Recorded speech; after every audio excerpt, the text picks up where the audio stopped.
There are about 140 hospitals in Alabama, but only about one-third are nonprofit. The others are for-profit or government facilities.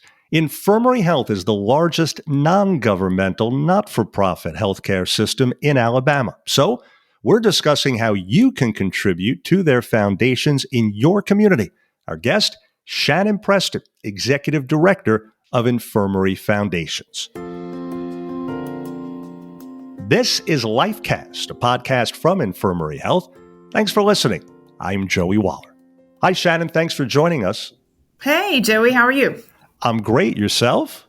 I'm hanging in there. It's a beautiful day on the coast in Alabama, so I can't complain. Okay, sounds great. So first, it costs approximately $2 million a day for the infirmary health system to see patients and operate facilities. That's excluding any new equipment, technology, etc. So to get us started, just in a nutshell, how important are public donations? You know, it really is the cornerstone of what makes us great. I think a lot of people assume you go to the doctor, you go to the hospital, you pay your portion, health insurance pays the other portion, and then that brings everything you need to the hospital.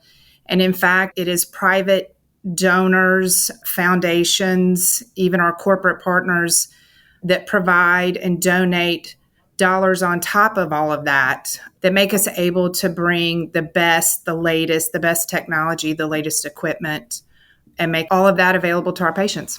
Now, all three acute care hospitals in the infirmary health system, Mobile Infirmary, Thomas Hospital in Fairhope, and North Baldwin Infirmary in Bay Minette, they all have their own nonprofit fundraising foundation. So what's that money used for?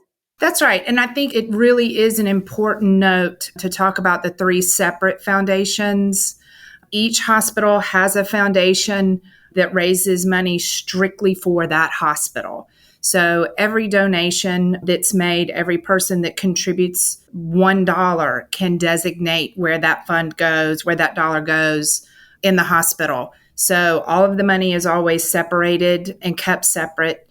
At each foundation, we work very closely with the hospital presidents and our executive team to decide what those projects will be for the year.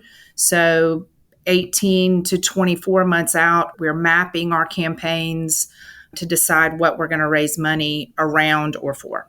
So having said that, 100% of that money raised by infirmary foundations remains with the community hospital for which it was raised, as you just alluded to. So donors know every donation stays in their community. Why is that so important? Well, I think that people, first of all, there's a thing called the Donor Bill of Rights that we follow at all of our foundations. And that is where we are the stewards of that donated dollar. And it is up to the donor and our communication with the donor and understanding of what they want their dollar to be used for, what facility they want it used for, what project they want it used for. And that's really important. That is what fundraising is all about, is doing that for the donor and make sure that their requests are fulfilled, if you will. And here at Infirmary, one of the ways that we've done it, like you said, is to keep our foundation separate. And so you can designate the project within the hospital that you would like to fund.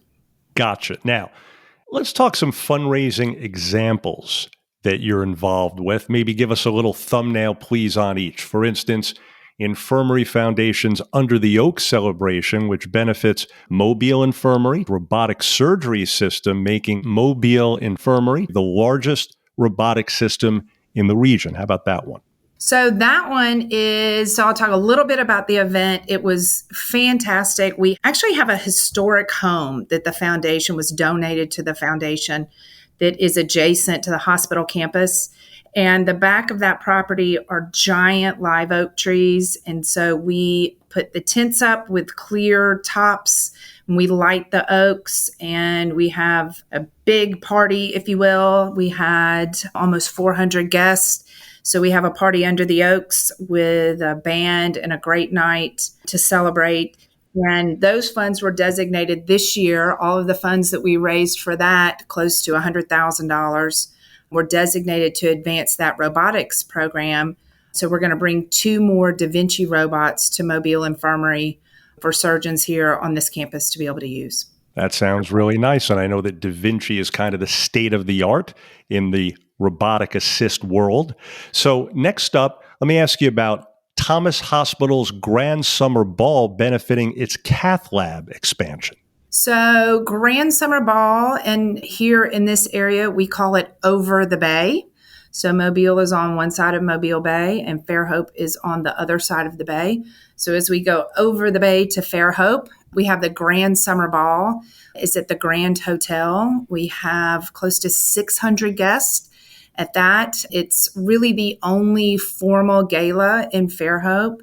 I always laugh that 599 of my closest friends will be there. We have a wonderful event there at the hotel. The Grand Hotel is a historic hotel in Point Clear with a lot of history that goes back before the Civil War. And so we have a great event there. We've had it there since its inception. It was originally a community event that benefited the hospital. And then when the foundation was established, we took it over as our event. We're expanding our cath lab in that cardiac care for the hospital there in Fairhope. We actually do more cardiac cases at Thomas Hospital than any other hospital in this region. So our cardiac care is expanding and we're able to take care of patients from Baldwin County and throughout the surrounding areas there.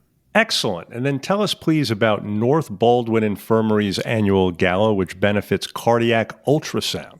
So we just had our gala in Bay Minette, which is kind of the north part of Baldwin County. So we're able to increase access to quality healthcare. So patients from surrounding areas that is a little more rural in that part of the county. So we're able to bring healthcare to folks that don't have to travel so far. So that gala was a fabulous event, another community event that we have there. And this year that was our cardiac ultrasound, which increases diagnostics, of course, for cardiac care that we can do early intervention for patients there in Bay Minette. And again, as you've discussed, that and all of those great examples of the money being earmarked for a particular cause, if you will. So switching gears a little bit, there are various ways to contribute to these foundations. For instance, tell us please about the Brick and Paver program. So that's a program that isn't necessarily unique to the hospitals. You've probably seen it anytime there's a physical campus, maybe a school or university or building a new building, is a way to memorialize or pay tribute. And so it's there forever. So we have different areas at each of our hospitals. So you can purchase a brick or a paver, the square paver, and put a name if you had a baby and you want to put the new baby and birthday, or honor a healthcare hero during COVID. That was very popular, a way to say thank you and give back. It's not a very expensive way to have something permanent at each of our campuses. So each foundation has those programs. You can find it online and order that paver. And then when it's ordered and it comes in and it's placed, we take a picture of it and send another little note to you so you can see your paver if maybe you don't live here. Wow, that sounds really nice. So people can also restrict a gift for a specific area that's meaningful to them. What are some examples of that? Exactly. There are a lot of folks that maybe are very passionate, say, if maybe their mom or even dad had breast cancer and they wanted to give and restrict that to our breast center. So each of our hospitals has a breast center and we will receive funds that are restricted just for that.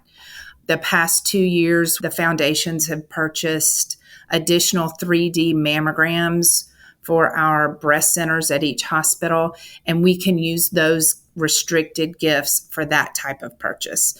So we have several, I would say maybe 8 or 9 funds at each foundation, from cardiac, the birth center, the breast center, oncology. There's several things that you can do. Our diabetes education is another popular one. So if there's something that's very close to your heart, it's a great way to give and restrict that fund and know you're making a difference in that one specific area. Yeah, definitely sounds like it. Now, the public can also volunteer Infirmary Health hospitals have auxiliary programs to donate their time, right? Exactly. It is our auxiliary program at Mobile Infirmary is very large. And it's a way that folks can give their time back. All of our hospitals have them. Thomas Hospital, it will be an auxiliary member that's the first face that you see when you walk in the hospital. So it's great to have a smiling face to help you find your way around the hospital. Sometimes it can be a little overwhelming to know exactly where to go, what door to use. So we have auxiliary members and volunteers at all of our hospitals that really are a caring, smiling face as our patients come in. And then finally, how about the Future Founders Mobile Infirmary Ambassadors, which is Infirmary Health's Young Professionals program?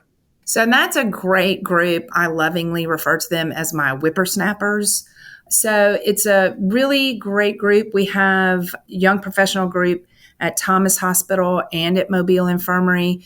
And these are the future leaders of our community. So it's typically folks under 40 that are involved in the community, want to get involved with the hospital, the future of the hospital. They meet regularly with our system CEO, with our hospital presidents, to hear what's going on with the hospital, what they can do to get involved and really advance things in the hospital, and then be great ambassadors for us in the community as people have questions about what's going on.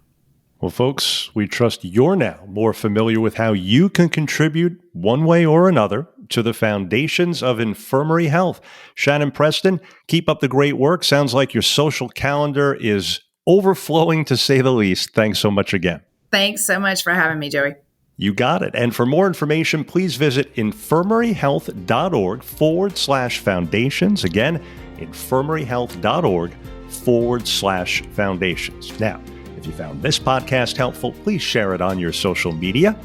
And thanks again for listening to LifeCast, a podcast from Infirmary Health. Hoping your health is good health. I'm Joey Wallach.